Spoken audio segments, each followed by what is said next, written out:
All right, good evening, everyone. I'm Congressman Jared Huffman. I want to thank you all for joining this virtual stakeholder meeting on Trinity Lake and Trinity River flows. I want to thank our panelists in particular and Supervisor Liam Gogan of Trinity County, especially for joining us tonight. I want to let you know a little bit about how this virtual meeting will go. I will make a few opening remarks to get us started, and then we will hear from some of our panelists.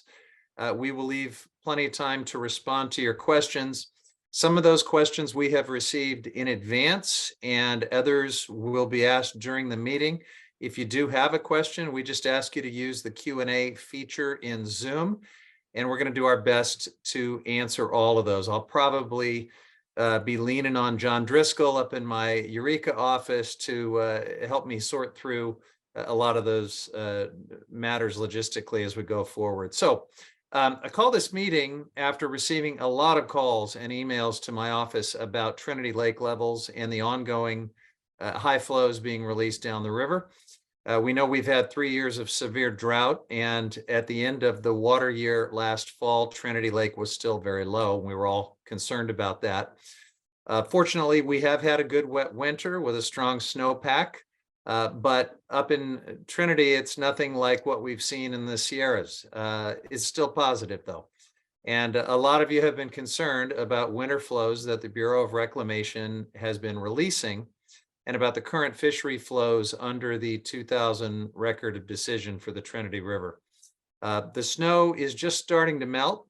The lake level has been dropping, and that is causing a lot of concern among recreational and fishing communities and also property owners in and around Trinity Lake. So we wanted to convene this meeting to just tee all of this up and address these concerns directly, gather more information on how operations work. I hope that we can move forward from here with a common set of facts about what is going on and why it's happening and what the implications of it are. So we will hear together from the Bureau of Reclamation, from the Trinity River Restoration Program, and other agencies on how these flows are being managed. And for background, you may know that the Bureau of Reclamation is underway with a reconsultation of the Central Valley Project and Trinity River Division. That means that there will be ways for the public to comment on changes that they think should be made to operations moving forward. I'll just ask the Bureau of Reclamation to give us the timeline on that reconsultation so that folks can weigh in if they would like to do that.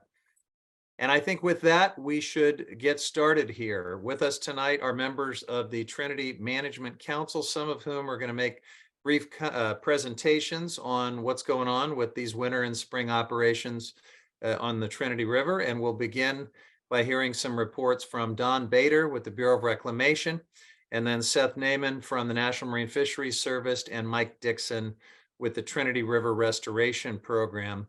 I want to just mention that also with us tonight to help answer questions are Kyle DeJulio from the Yurok tribe, and also Brett Cormos from California Fish and Wildlife, and of course Supervisor Liam Gogan from Trinity County, who knows this river and all of these things quite well. So I will do my best with John Driscoll's help to moderate the questions portion of the program, maybe insert a few of my own thoughts and questions as we go along. That's my moderators and congressman's prerogative. I'll try not to abuse it. But Don, you ready to go? You want to get us started?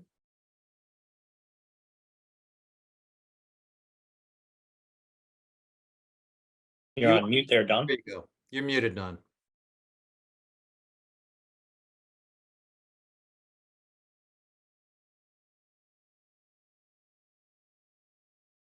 Are we able to maybe unmute Don? He seems to be struggling with that. That's an important detail. You can see me now. Hopefully you can hear me. We got you. We got you. All right, here we go.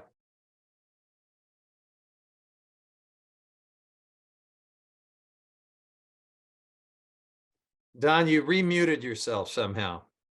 Don, you're on mute. There you go. Just stay right there. We got you. Go ahead. Okay. I'm going to give a quick overview on current operations this year, and then better outlook for next year, and go through some of the things that have been brought up this year between concerns out there at the lake. I trying to figure out to share my screen. If there's a way, if not, I'll just walk through it.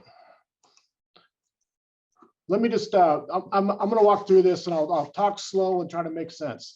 One of the major issues this winter was the construction project out in Trinity Reservoir. It was on the intake. We were doing a rehab of the bulkhead for that. This is the intake for the power plant, and the two hollow jet valves had never been overhauled or rehabbed in the history since they were built in the 60s. So the contractor was obligated to go out there, and last fall they had worked off a barge with a crane to lift the bulkhead out of the stem, which was out of water. They hauled that over to a boat ramp for rehab. By the time they got back to reinstall it in March, it was underwater. So part of the contract was they had to provide divers, knowing that the lake is obviously hopefully going to come up in the winter, which it did. So we used the month of March basically to reinstall the bulkhead and then test it out, making sure everything was working. What the concerns was is we had to bypass the power plant through our auxiliary valve, which dumps into the spillway, and our spillway has that nice jump at the end. So you had a big rooster tail water going out. People thought we were adding extra flows for this construction. That was just the normal bypass, which would have gone through the power plant at the time. So my point on this whole project was it was about a $4 million project, very complicated, very successful, the work the contractor did. But my main point on this is there was no extra water released for this construction project at all. This was all part of their contract to provide a barge, a crane, provide divers as needed to do this work. So that was kind of my first part of operations, just to let you know that job got done very successfully. And we built into the contract, there'll be no releases made to help facilitate the construction. So I want to jump into this year's operations at Trinity. We just got through the 3 worst years of drought on record with this Trinity River program. The 2020 to 2022, all 3 years were designated as critically dry, the worst of the 5 water year types. We have never had 2 consecutive critically dry years in the 23-year history of the program. So that just kind of illustrate how drastic this drought was the last 3 years. The last 2 years, 2022 and 23, there were little to no diversions to the CVP because of the situation at Trinity. So normally it's been on record about a 50-50 balance of diversions versus what goes down for the restoration program and the normal flows in the Trinity. The last 2 years have been little to no diversions at all, especially this year, 0 diversions going into the winter. As Congressman mentioned, we had a nice winter, 120 to 140% snowpack. However, why didn't we fill up like every other reservoir in the state? Is just what the Congressman mentioned. We're not the 200 to 300% of snowpack that we saw in the Sierras and then down south. So Trinity is a little harder basin to refill, and the storms just went south of us for the most part. We were fortunate at Shasta to build back Shasta. We're 4 feet from being full at Shasta. That does help us on the Trinity side. I'll explain that in a minute. The record of decision for the program, it's all based on the water year designation. This year we were in the wet category, the 4th out of 5 best. We got wet or extremely wet. So that designated 701,000 acre feet out of what we had in storage for the restoration program. So that's our annual, that's our 12-month release for this year. On a good news side of things, even with that 700,000 release, we are projecting this year end of September storage to be above 1 million for Trinity, up to 1.3 million at the end of September. To put that in context, last year we were at 550,000 acre feet. So we're double what we were just last September. So going into the winter, that's very helpful. So what's the outlook for 2024? Well, let's start with Trinity. I just mentioned that the end of September storage is going to be double what we had last year, depending on the inflows and how they come into the reservoir this summer. Shasta, we are full. 4.4 million plus. We're going to top off at 4.5 million. The end of September storage for Shasta is going to be above 3 million going into the winter. That means for the Trinity side next year, if we have a normal winter at Shasta, we will have probably no diversions scheduled at all for Trinity again next year. So we're looking at building back the reservoir, and that, so we, right now, I can tell you, we've already got a very good outlook on Shasta for next year, because starting out 3+ million right now at the end of September, into October, we can certainly fill Shasta next year with any significant rainfall at all. So that's, I wanted to bring that up. So things are looking more positive for Trinity for this year, of course, and then next year, going into the next year. So again, trying not to paint it totally rosy, but it's certainly better than we were looking at this time last year. So I'll leave it at that. I know we got a lot of questions to field, so thank you very much. Thanks, Don. That's really helpful. Seth, are you ready? Yeah, okay. I'm going to share my screen here. Got, quite a few slides, but I'm going to try and blast through it as best I can. Put you guys over here. I have some slides that are, let's see here. I'm not sharing my screen yet, huh? Let's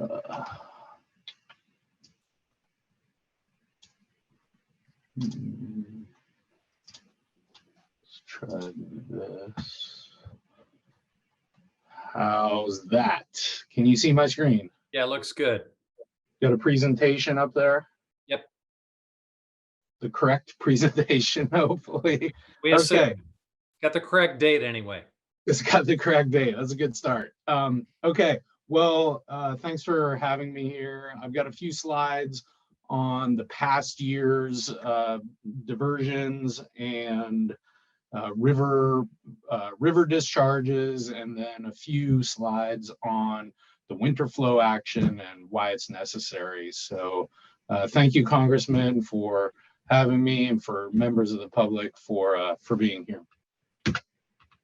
So as you're all aware, this is the Trinity River. Over here on the left is the Trinity River division of the Central Valley Project.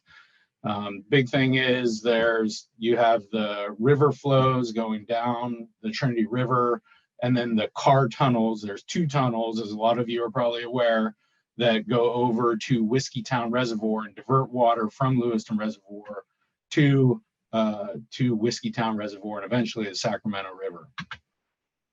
So I just have some slides here that just show basically the diversion, the inflow. So that's on the top of your screen here. I don't know if you can see my cursor if it comes out on there, but you'll see on the top of the screen there, that's the water, the amount of water coming into the reservoir. Here you see 1.6 million acre feet. This is water year 2019.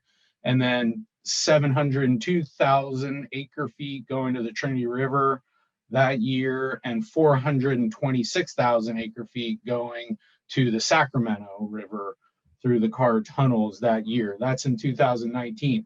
And so you can see here that works out to be about 42% of the average inflow for that year going down the Trinity River, and about 25% going over to the Sacramento River Basin for that year. I'm just going to click through a few of these years. That's water year 2019. That's water year 2020. So in that year we had, that's when Don was saying we had a critically dry year, 472,000 acre feet of total inflow. About 78% of that went down the Trinity River, and about 172% of that went over to Whiskeytown Reservoir as reclamation was drawing on storage in Trinity Reservoir. This is 2021. We had 343,000 acre feet of inflow, very low. We released 372,000 acre feet to the river. That was about 100% of the total inflow to the river. And then 604,000 acre feet to Whiskeytown Reservoir, which is about 176% of the inflow for that year. And this is water year 22. 507,000 acre feet of inflow, 364 of which went to the river and 252 over to Whiskeytown Reservoir for 72% and 50% respectively. So that just gives you a little idea of kind of the percentages that went down the river and percentages that went down to the car tunnels the past few years. So one thing we really want to impress on everybody is that the winter flow action doesn't use any more water in a given water year than has been used in the past. There's these allocations for the rod based on 5 water year types, and those have this particular allocation for the river, and the winter flow action uses the exact same amount of water that has been used in past years. And actually in some years that can benefit the reservoir because we take the water at a different time. By taking it in the winter, there's actually more available for reclamation to be able to store in some of those years. So as you can see in this year, this is 2017, the blue line is the winter flow variability had we performed it in 2017, and the black line is the actual. So at the Stewart Ford boat ramp, it would have actually been higher and wetter there, or actually by June, in the winter flow action, had we done it there, it reservoir flows would have been higher. So why do we need winter flow releases? Well, here's just a smattering of what we really want people to understand is, we're not just like trying this out on the Trinity River just because, or whatever. There's a ton of science that's been done all throughout the world, all throughout different river systems that really tell us simplistic static environmental flow rules are misguided and will ultimately lead to degradation of river systems. And what that's saying is you really need to be able to approximate the natural flow regime of rivers to really restore them.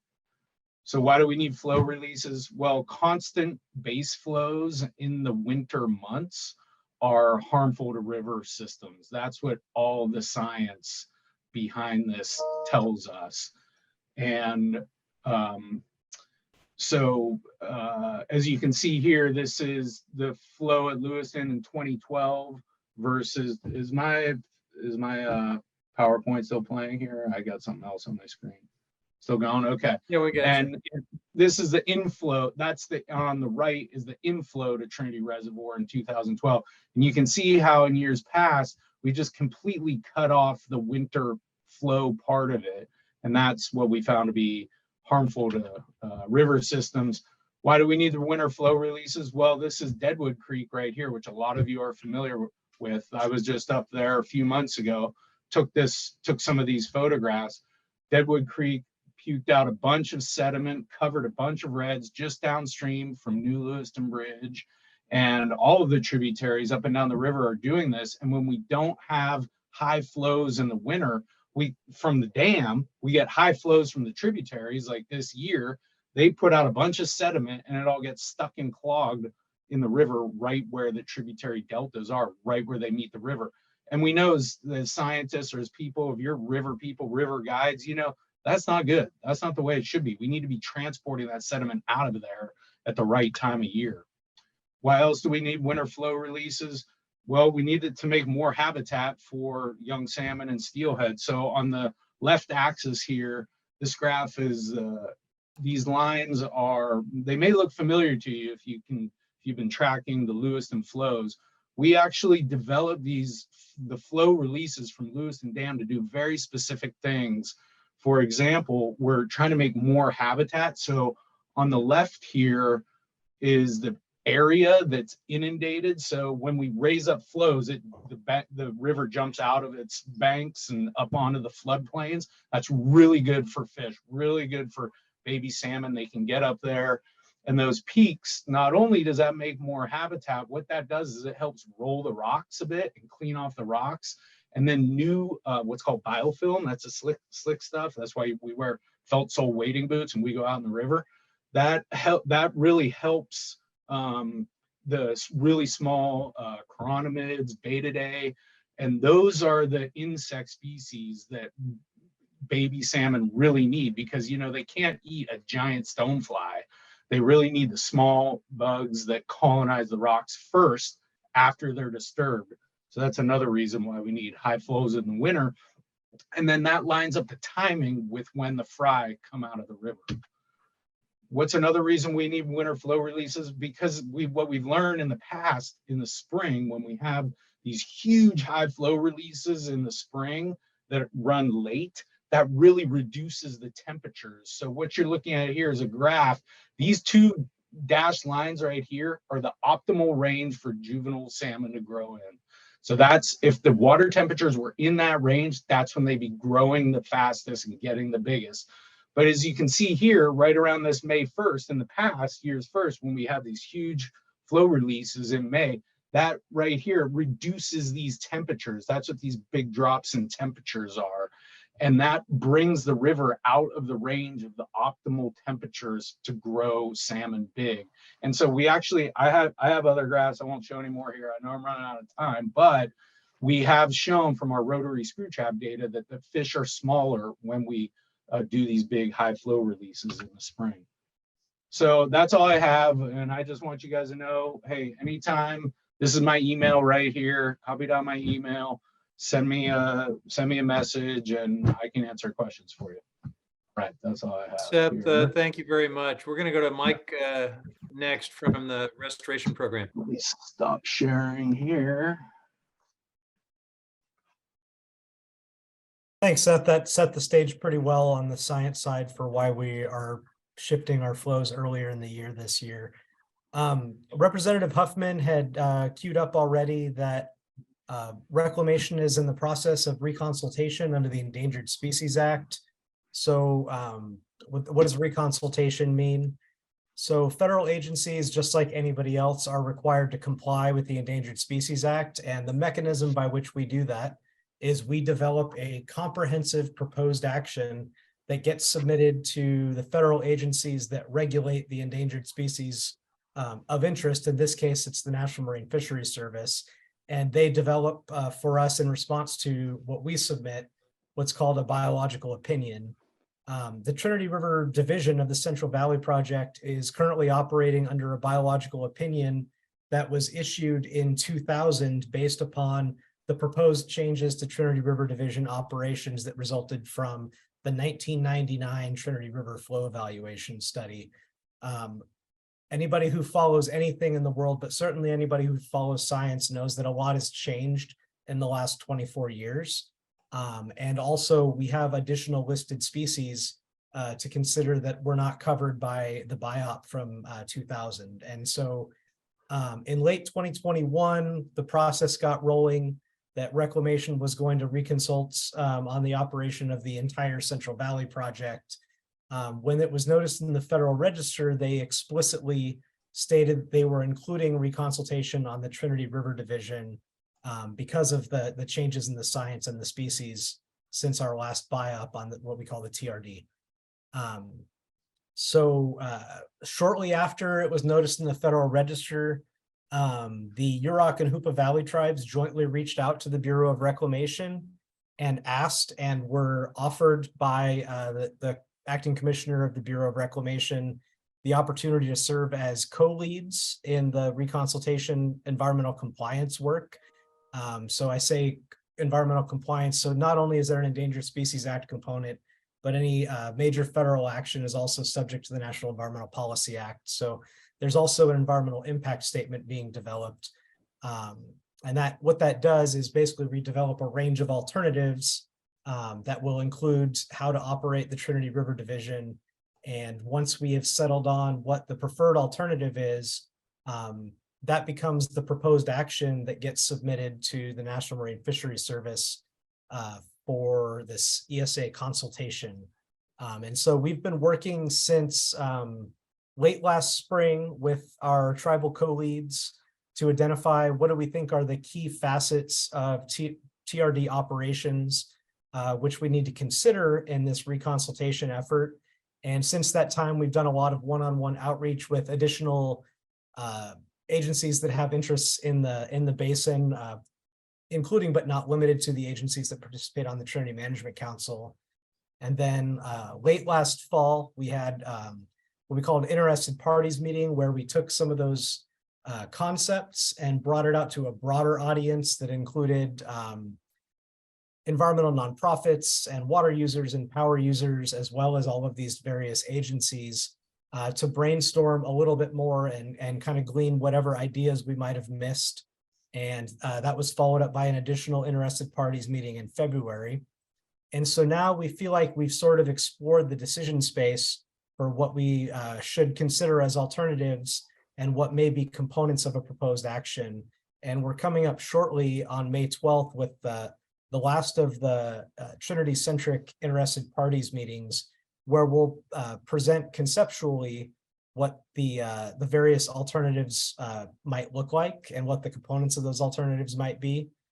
Obviously, it'll be they're fairly skeletal alternatives at this point. It's not fully fleshed out. But subsequent to that, we'll crank through the process of developing the public draft environmental impact statement, where all of those alternatives will be submitted, and the potential impacts of those alternatives will be put out to the public for comment on basically, is this an adequate range of alternatives? Did we miss some important impacts that need to be analyzed before we take a final agency action? That draft environmental impact statement, which is going to be a major opportunity for Trinity Basin stakeholders to provide feedback, should be out for public comment. We're saying late this year. It's been a bit of a moving target. This is a gigantic operation to analyze, and I don't want to overcommit on schedule, but it's late 2020, calendar year 2023 is the target. And once that environmental impact statement is out, we will propose a biological assessment with our proposed actions to the National Marine Fisheries Service, which will start the clock on formal reconsultation, and NOAA Fisheries, hopefully by the end of calendar year 2024, will be able to provide us with the biological opinion to guide future operations of the Trinity River Division. So just as a kind of a preview, and I don't want to put a slide up because some of these things are still in active discussion, but a lot of the things that we're considering as changes to operation of the TRD are things that are of interest to a lot of the people in this town hall meeting. So we all know that, really a rising reservoir lifts all boats. Everybody benefits from increased storage. The restoration program itself is suffering from some challenges related to the low storage that we reached after the last drought. And so one of the things that we're really looking at is trying to develop a rule set whereby Reclamation Central Valley operations will manage to a higher minimum storage at the beginning of a drought, or across years. And then as drought years progress, there will be a rule set that will progressively step down diversions to make sure that we don't put ourselves in a position that we put ourselves in this year. And some of that is going to be based upon the principle that was actually articulated in the flow evaluation study in 1999, that because the Trinity River has basin of origin priority, diversions from the Trinity River Basin should be emphasized in wet years when there is more water to go around. And as there's less water to go around, the focus should be on maintaining the needs of the Trinity. So the rule set will emphasize being prepared for a multi-year drought and decreasing the Central Valley Project's reliance on the Trinity River Division as dry years progress. There's the potential to shift the timing of when water is diverted, because releasing water early in the year, late spring, early summer, as Seth showed in one of his graphs, we know is detrimental to fish growth. The water, as it moves, as it's moving through the reservoir on its way to the Central Valley, makes the release at the river much too cold for salmon growth. So we want to shift the emphasis of the bulk of the timing of the diversions to late summer, early fall, when we otherwise have challenges meeting temperature obligations in the Trinity River. So shifting of timing of diversions is a major component that we want to look at. Temperature management is important. We've learned a lot about the needs of both holding adult fish and spawning fish and embryos that are growing in the gravels. And we know that it's challenging in the early fall to meet the temperature needs of those fish. So we want to emphasize our temperature management in a way that meets the needs of fish below Lewiston Dam.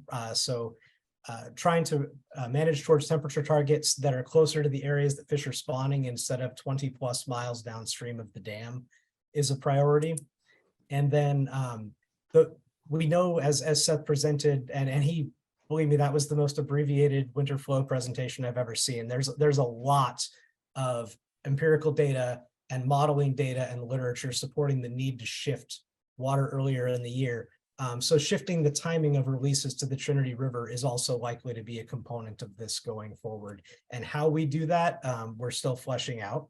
But it is really important to the future restoration of the fishery that we use the water that we have in a way that we know is most appropriate to fish. And right now, we're not doing it as effectively as we could. So I'll turn it back over to Representative Huffman with that. Thank you, Mike. And before we go further, you previewed that there's going to be a draft EIS coming. That'll be of interest to a lot of people here. Where do they go? What do they look for? And how can they make comment if they are interested? Let's say this. We're a small community in Trinity County, and I think that the emphasis on outreach from the broader government has been lacking in the past. I think that I will definitely lean on my chain of command and our public affairs support to make sure that we're getting it out there in the community in the ways that people are going to receive it, so they don't have to look for it in the Reading Record Searchlight. There will be notices posted in the Trinity Journal. I am certain, because my office has been very involved, even though it's not my office's action that's being analyzed explicitly, we've been really involved with the discussion. So we'll certainly blast it all over local social media. It's likely that there will be a public meeting associated with the draft EIS that will be noticed as well. So yeah, we'll do our part to try to get it out there as well. Don, did you have something on this before we go? We have some questions already coming real in. quick. Yes, quickly. I just want to note that May 12th meeting Mike mentioned. We'll cover that in more detail and how folks can where they can access this upcoming EIS. Okay. Excellent. Well, let me remind everyone, if you have questions or comments, please use the Q&A function in Zoom. That's the only way we're going to be able to manage it with over 100 participants. We can't just open up and give everybody the microphone, because we won't be able to get to as many. So use Q&A, and we've already got a few coming in. I would like to get us started.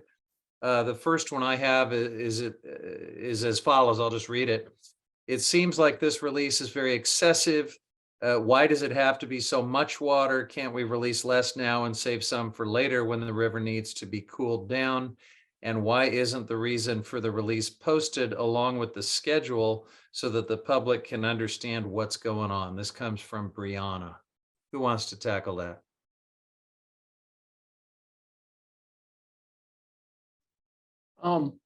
This is Don. I'll take it on. I think the release they might be talking about is the current rod peak flows that just concluded. We had 3 different peaks of about up to 10,000 CFS. That's part of the effort to mobilize gravels, take the opportunity to emulate a spring runoff event prior to the dams being built. That's all part of that allocation for the water year type, that 700,000 that I mentioned. So Mike mentioned, we are gonna look at that on the reconsultation. If there's reasons that when the reservoir is so low, we might want to dial those back for multi-year drought considerations. Anyone else? All right, there was a specific question about Well, I was just going the flows and the reasons for the flows posted, so everyone kind of understands what's going on. Is that out there somewhere in real time, or do we need to do a better job of providing that? We have a pretty extensive website, but it's one of those things where you have to know to go to the website and possibly where to look. But we have pretty detailed descriptions of why we do variable flow releases, and at different times a year, and what we're trying to achieve with those on the it's trrp.net. and we can certainly drop a link to that in the chat. We've done some recent Facebook posts highlighting some of the purposes of those high flow releases as well. I do also want to mention, if I can, Congressman, that it's actually fairly uncommon with our traditional flow release paradigm that our peak releases coincide with natural flow events because they are unnaturally late in the year. There's an unusual consequence of us having shifted our flows earlier due to the winter flow project and us having such a late snowmelt runoff because of how cold of a winter and spring we had, that the highest natural flows of the entire year were actually happening in the last 2 days, just after we are coming off of our high flow releases. So it's actually not as unprecedented or unusual hydrologically as one might think this year. If the dams hadn't been there, we would have been over 12,000 CFS at Lewiston on Sunday. Seth, were you trying to jump in on that? Oh, no, it's fine. We can move on. I'll put a couple things in the chat here for folks. Okay, I appreciate that. I'm going to go to a question from Sean. It is the Restoration Program's Environmental Impact Report addresses guided fishing on the Trinity River and recognizes the high value fishing brings to the economy. Yet they increase outflows during one of the best fishing times, February through April. Why do they not consider the negative impacts to the Trinity County economy, even after recognizing this economic value in their report? You want to speak to that? Maybe Kyle, you want to jump in there? I can add something. They do consider the economic impacts of any action. It's part of the analysis that Mike was talking about, associated with a reconsultation and compliance with the NEPA Act. But the task that we've been given is to restore fisheries, and the fish are present in numbers only for a short period of time. These are migratory animals. They come in to lay their eggs, and then those fish rear over a very short period of time from around January or February until June. And so the flows need to be elevated to create a productive environment for the aquatic system when those fish are here. If we wait until too late in their rearing period, then the bottleneck for production has already occurred, and we've limited our overall productivity of salmon. So not raising the flows would at that time of year would be contrary to the biology of the animal. The animal evolved to come in when it rains and snows, which is the winter. Anything else from our panelists? If not, I'm going to go to the next question, which I think is asking whether we are maybe using a wet year definition based on what's going on in the Sierra Nevada snowpack versus a lesser snowpack in the Trinity Alps. And if they were separated, would we still be calling this a wet year at 120 to 140% above normal?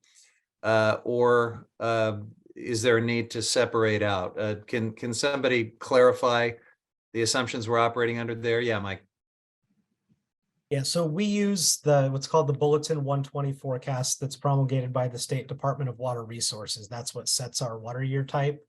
And the B120's inflow projection for the various river systems is specific to that watershed. So the wet year determination for the Trinity was in fact based on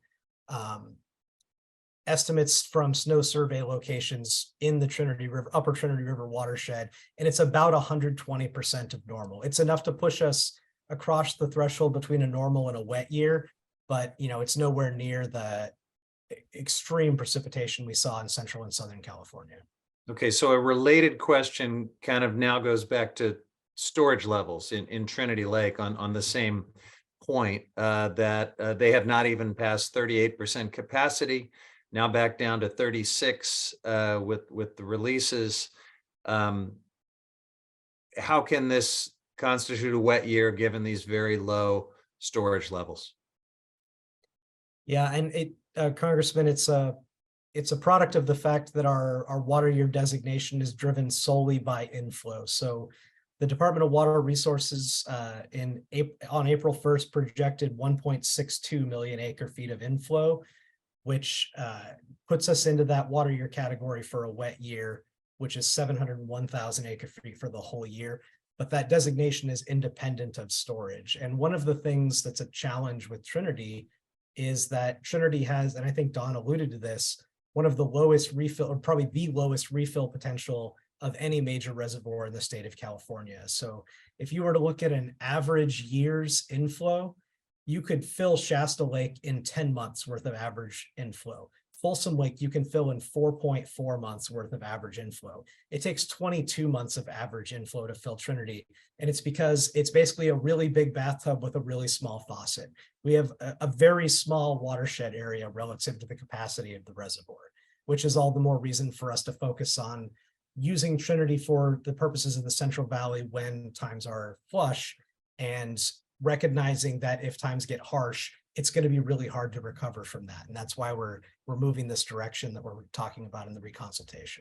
Yeah, and I was actually gratified to hear you say that in the reconsultation, you want to make sure that they are relying less on Trinity Lake in dry years and drought years, because I think given the refill rate and the things you just described, it's crazy to run it that hard during critically dry years.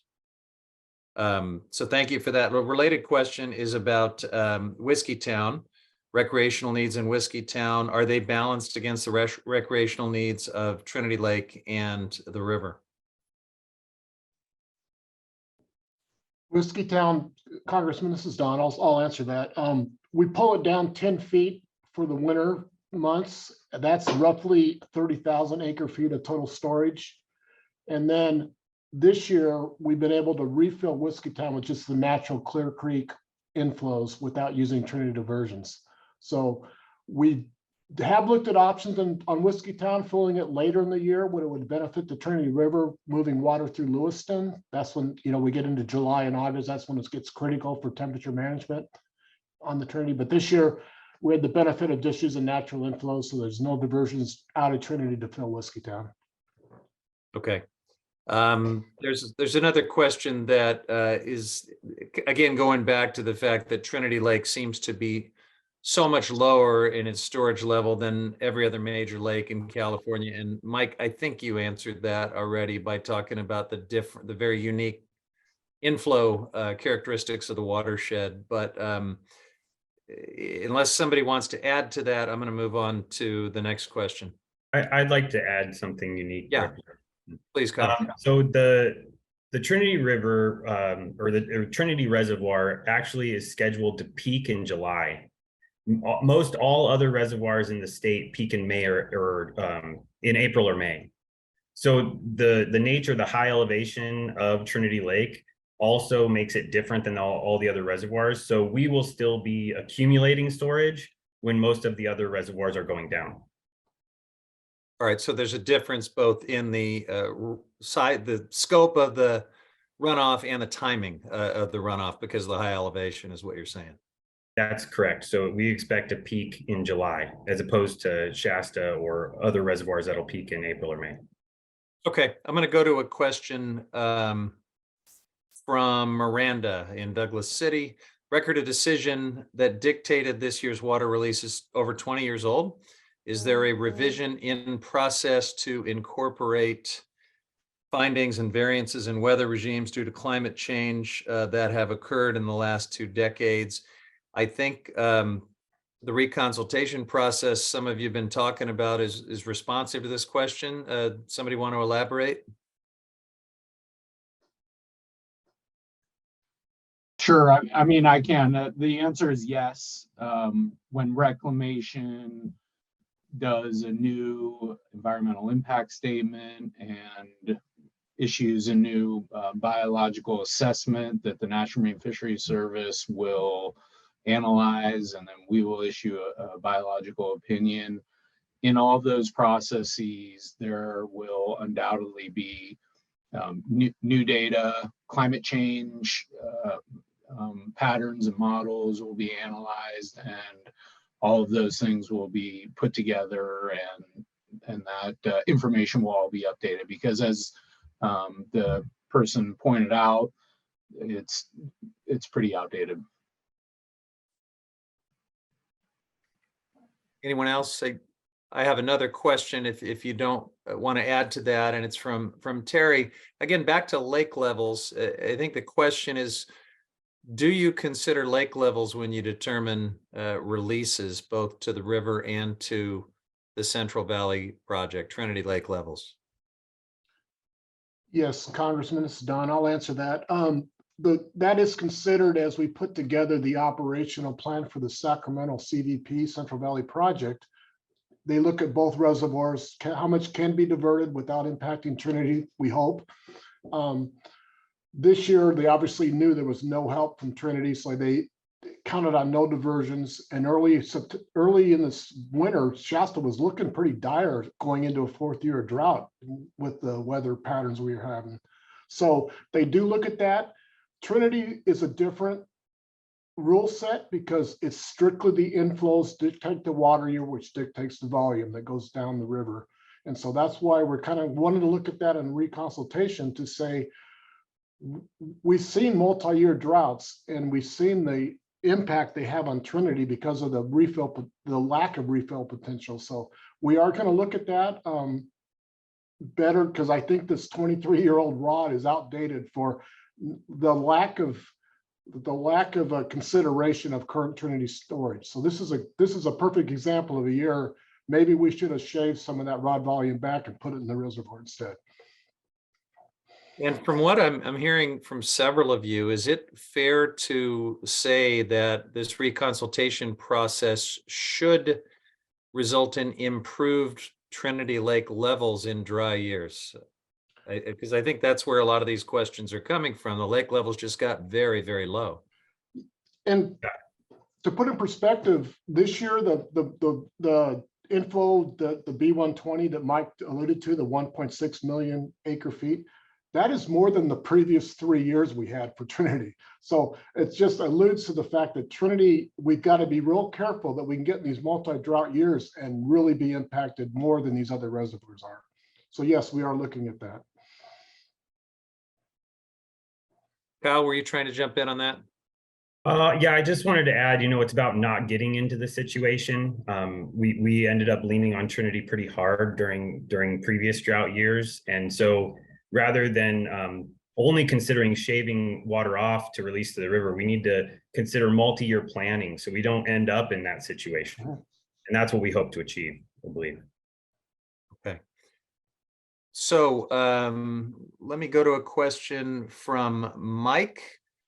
In the critically dry years of 2014, 18, 21, and 22, diversions from the Trinity River to the CVP were 162%, 68%, 172%, and 176 respectively of the total river flow for those years. So in 3 of the 4 critically dry years, more water was diverted to the CVP than that year's entire annual flow of the river.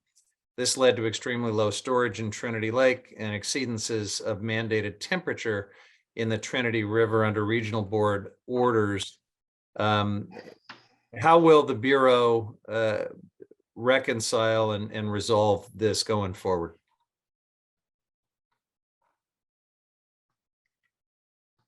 I don't know that I want to speak for the Bureau, but I think I just have to refer back to some of the things that I was mentioning earlier.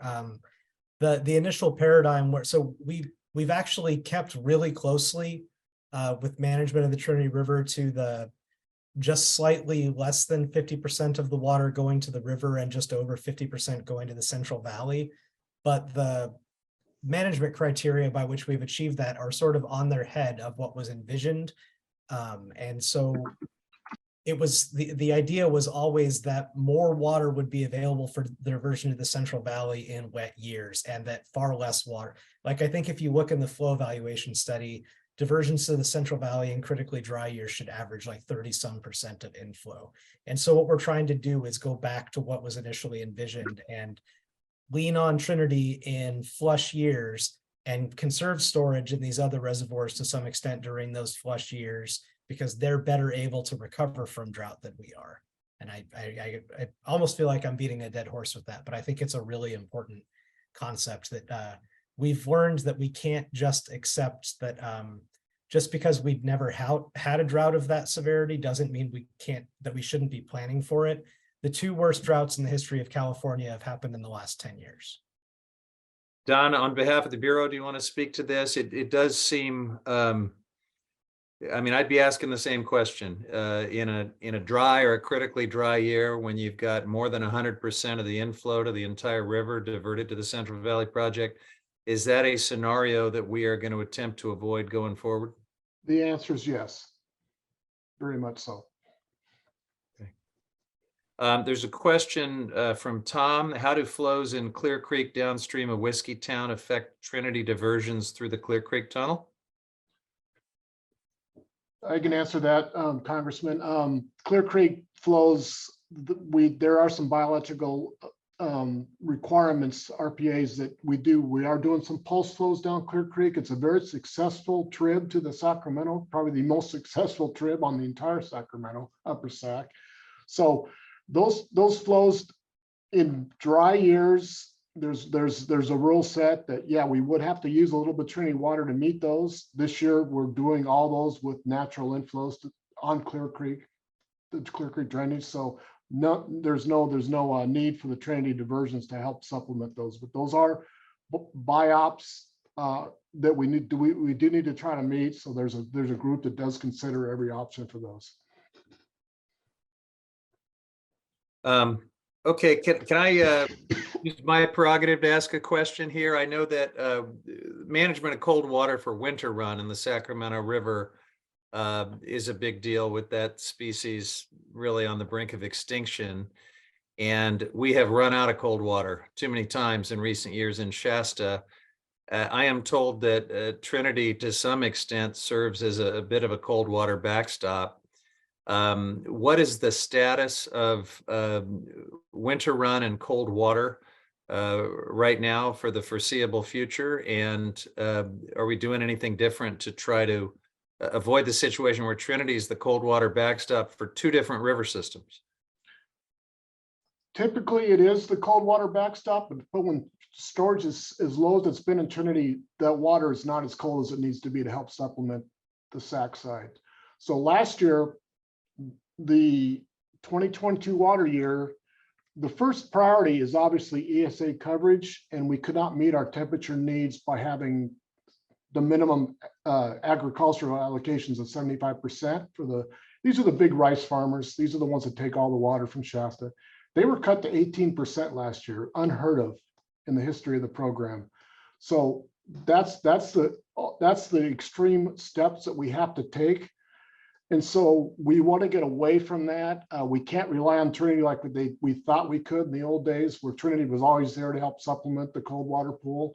So again, we took the drastic measures of cutting the settlement contractors back to 18%.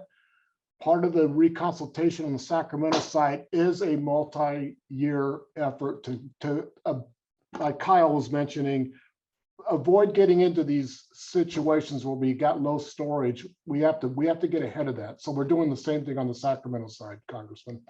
Thank you for that. And that 18% sounds very draconian until you see the size of their water contract, which is enormous. So it's 18% of a massive amount of water in the most critical drought on record. And I think that's important just for context. So let's see, more questions there. Thanks everybody for using the Q&A function and keeping them coming. Why was the restoration flow allowed since this past winter's rainfall already performed the same scouring function? Dale asks that question. I can field that if you want, Congressman. So if you live downriver, you may say, why do we need to release water because the river's been up all winter? But if you're in Lewiston, you know that that's not the case. And Seth showed those pictures of Deadwood Creek spitting out silt and sand and clay into one of the most prolific the most prolific spawning reach on the river. And so even though scouring functions are happening 20, 30 miles downstream, they aren't happening where we need them. And so the only way to get that function is through dam release. Anyone else? So it's basically to move that sediment in the upper reaches of the river. I can't summarize all the benefits of scouring flows to river systems, but that is one major benefit of scouring flows to river systems. Another one, I'll just add one more, is that the findings of the 1990s flow study were that the river had been straightened and simplified by riparian vegetation encroaching on the channel margins. And we had 3 drought years in a row, which means all of the cohorts of narrow leaf willow, which are that plant that has encroached on the banks, were out there on the landscape getting ready to grow into adult shrubs and adult willows. And so by performing scouring flows, we can remove those generations of willows and allow the river to have more space. Okay. Next question from David. It's been speculated that a big release in October or early November would be more beneficial for fish, but is prohibited because of the interpretation of the rod sticking to the water year rather than what is best for the fish.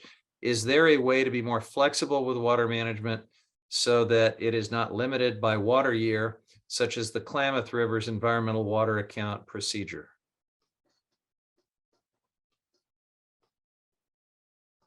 You know, we have talked about one of the possible components of a couple of the alternatives that will likely move forward is hydrologically triggered. So based upon a storm event, dam releases in the fall period to recruit, you know, sticks and leaves and stuff from outside of the river in its floodplain into the river to kickstart that food chain and to draw fish upstream. So that is a component of what we're looking at right now. We're not, I mean, it's an interesting idea. We haven't explicitly looked at an environmental water account framework for doing this. It would be basically shifting a portion of the ultimate water year designated volume earlier, irrespective of the water year type, but it is something that's being explored. Okay, next question is from Jennifer, a business owner at the north end of Trinity Lake, who has been negatively affected by low lake levels and the lack of tourism. Her question is, how can we rewrite the documents and contracts for the Trinity River and Trinity Lake to equally balance the river flow for the tribes, the irrigation for the CVP, and still support the local economy that has grown to depend on tourism in the lake and also the recreation there?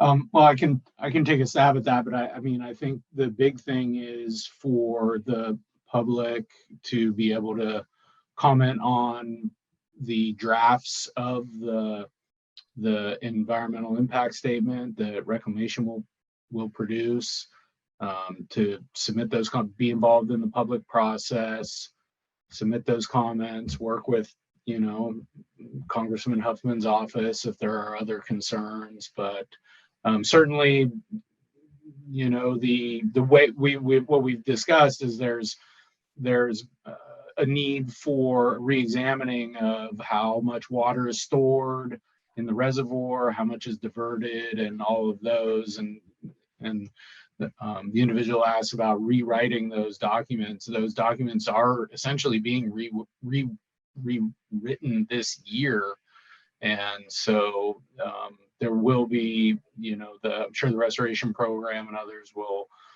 be getting the word out there with, you know, links and phone numbers and emails that you can use to comment on that to help make that happen. And again, we'll try to make sure that everyone knows how to comment when it comes that time. Folks, I want to just remind you one more time to use the Q&A function to ask your question. That's the best way for us to try to get through as many as possible. And we are at the 1 hour mark. So if you have a question, please put it in now. We'll do our best to get to it, and we'll kind of start winding down in these final few questions. And I have another one, just again, pointing out the value of tourism and lake levels and all the potential in Trinity if we can maintain higher lake levels. But I'm going to go to one from Jackie. who says that she received numerous SOS calls regarding properties and homes being flooded with high flows. And I heard the same thing, by the way. Can you please explain what's going on there? Why this happened, if it happened?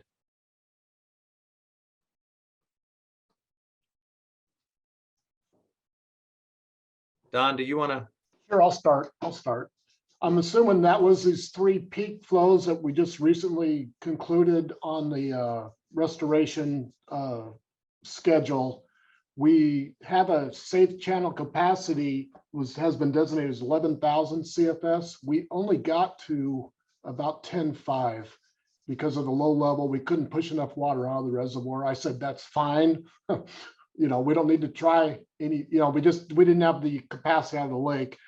But we have had 11,000 down the river in several of these wet years, 2017, 2019 recently. And Mike's crew out there, the restoration program, they do post a lot of public postings. They put signs up at every boat launch, and just do their best to try to indicate you're going to have a couple, 3 days of really high flows. And so I guess that's all I can add to that, Congressman. Well, were homes flooding? I mean, that's sort of the suggestion. And I had a colleague in a hearing actually say that the Bureau was flooding out homes on the Trinity River. And I just want to ask that straight up. Do we have the actual flooding of homes, or was this something different? So Congressman, we actually just updated our maximum fisheries flow model to reflect better topographic data in the river, based on a 2016 survey. And so we went back and revisited all the locations where there appeared to be property, like actual structures that could potentially be impacted by the maximum fisheries flow release. And I'll say maximum fisheries flow has its own definition. It's 11,000 plus the 100-year May storm event. So it's much more than the 11,000, but the closer you get to the dam, the closer it is to 11,000. And all except one structure that was potentially impacted by the maximum fisheries flow release was mitigated by about 2010. We have one house in Junction City that's still within that footprint, but we're talking about 20,000 CFS to flood that on. So what we've seen this year is there are some places where people have built decks out towards the river with facade on the deck with, like wood paneling facing, and the river has come close to or touched the enclosed deck areas. But as far as we've been able to determine, because we have people out doing, functionally storm patrols during high flow events to look for problems. And as far as we've been able to determine, there were no homes impacted directly. All right, I appreciate the direct answer there. And Congressman, I do want to say, if that's not the case, we need to address that. And so I would really encourage people to reach out either through you or directly to our office, because if our maps and searches along the river are not finding something that's real, that's there, we need to address that. So yeah, I agree. If anyone knows of an actual home that was flooded because of these flows, contact my office. We want to know that. That's a significant thing, and we'll share it with you, Mike, and others. I haven't had any specific reports along those lines, or I'm not aware of them at least. But if it has happened even once, we want to know. Mm-hmm. Okay, next question from Todd. Given the significant weather extremes we have and likely will experience, are new studies being undertaken to adjust versus basing decisions on older studies that may not reflect current needs?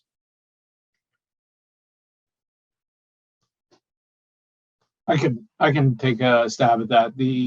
And maybe Mike Dixon, you could also, but certainly Reclamation's new environmental impact statement will use the best information available, latest science, latest climate change models, climate change predictions.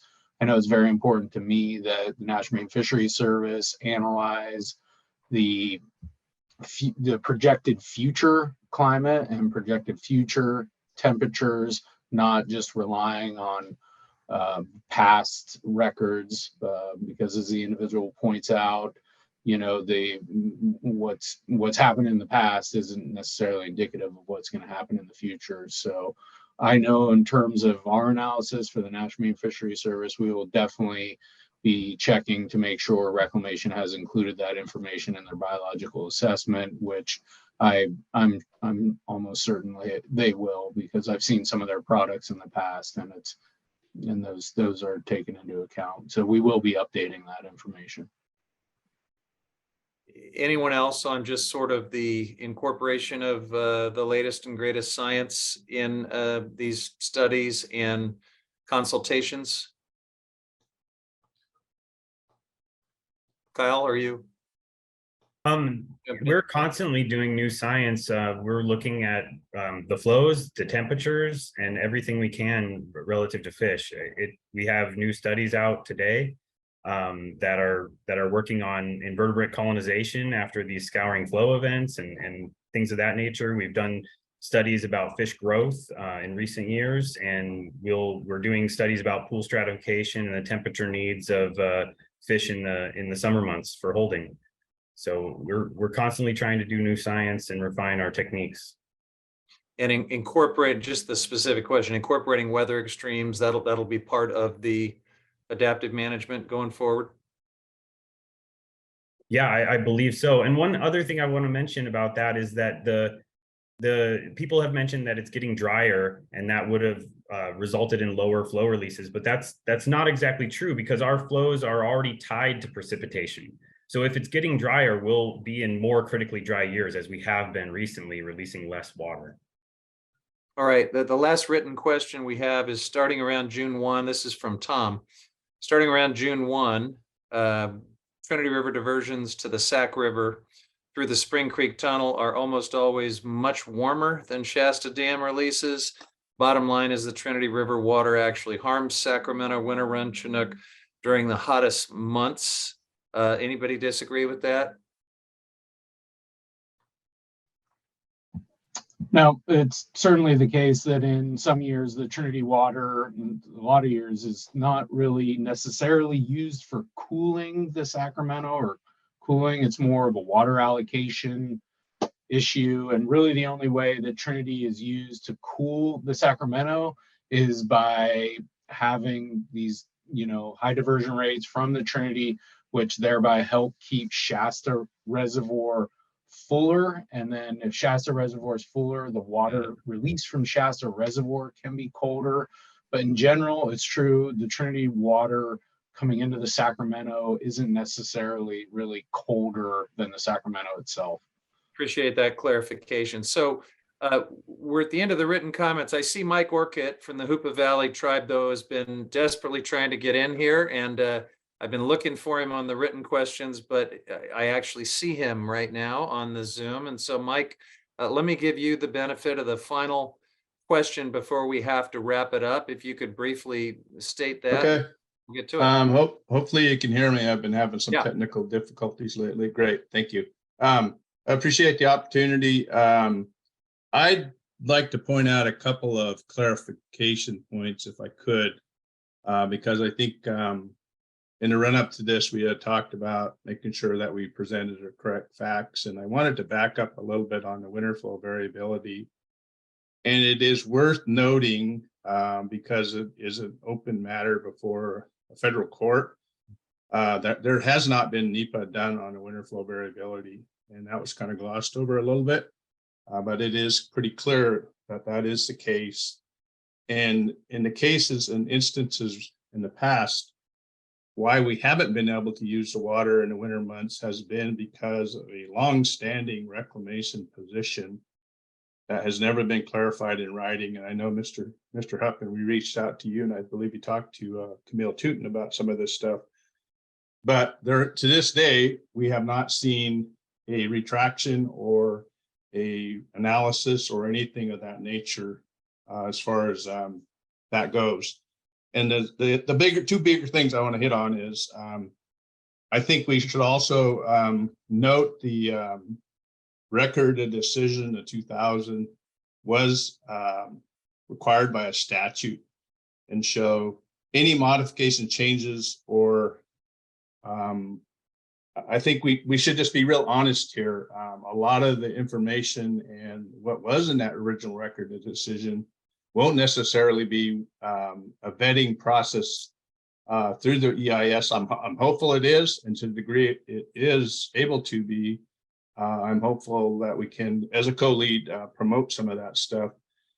But the final one I'd like to say is there are some technological fixes here as well.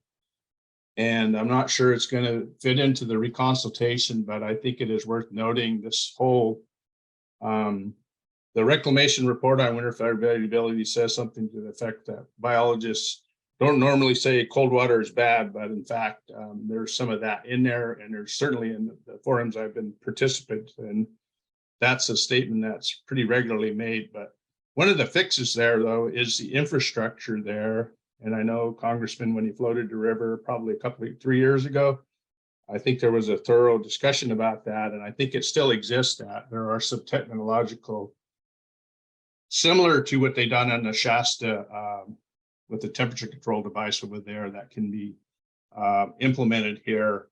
And it's going to cost a lot of money. But I would also note that there was a press release about the Trinity River hatchery upgrade of $66 million. And I believe the infrastructure is going to be way more than that, more than likely. But there's opportunity there for some of the quote unquote downsides of the infrastructure there. Is extremely outdated. And so that's something that will continue to work with the restoration program. I know that Don Bader has made statements at the Community Management Council meetings that their reclamation is supportive of that. And so to a degree, we can advance that during this upcoming process or wherever along the way. It's just something that needs to be done. Thank you. Mike, thank you for pointing that out, and couldn't agree with you more on temperature management out of Trinity Lake. I'm delighted, of course, to see the $60 million investment in the hatchery modernization and upgrading. But what I would love to see even more is a fix to that limiting factor of water in the spring that is just too cold for the fish, and the need to upgrade the hardware so that we can tap into warmer water to grow fatter fish that can survive better. That's going to be expensive, and I'm going to continue working with the Bureau and pushing them to find some of those same infrastructure dollars for that part of our Trinity system. So appreciate you bringing it up. And Mike, you're absolutely right. There is still some disagreement and some friction potentially between the Hoopa Valley Tribe's special consultation and concurrence rights and how that might apply to adaptive management and some of the things that we're discussing. We're going to keep trying to facilitate productive conversations between Interior and the tribe and try to get everybody resolved there. And so with that, folks, I really want to thank you all for joining. Panelists. There's a lot of really good information here that I think spoke to many of the points of confusion and some theories that needed to be set straight about what was going on the river and mainly why it's happening and what we can expect in the future. So I think this was super helpful. I want to thank everyone for joining us, and please stay in touch with my office if you need additional information or you want to continue this important conversation. Appreciate it, everybody. Thanks. We're logging off now. Thank you.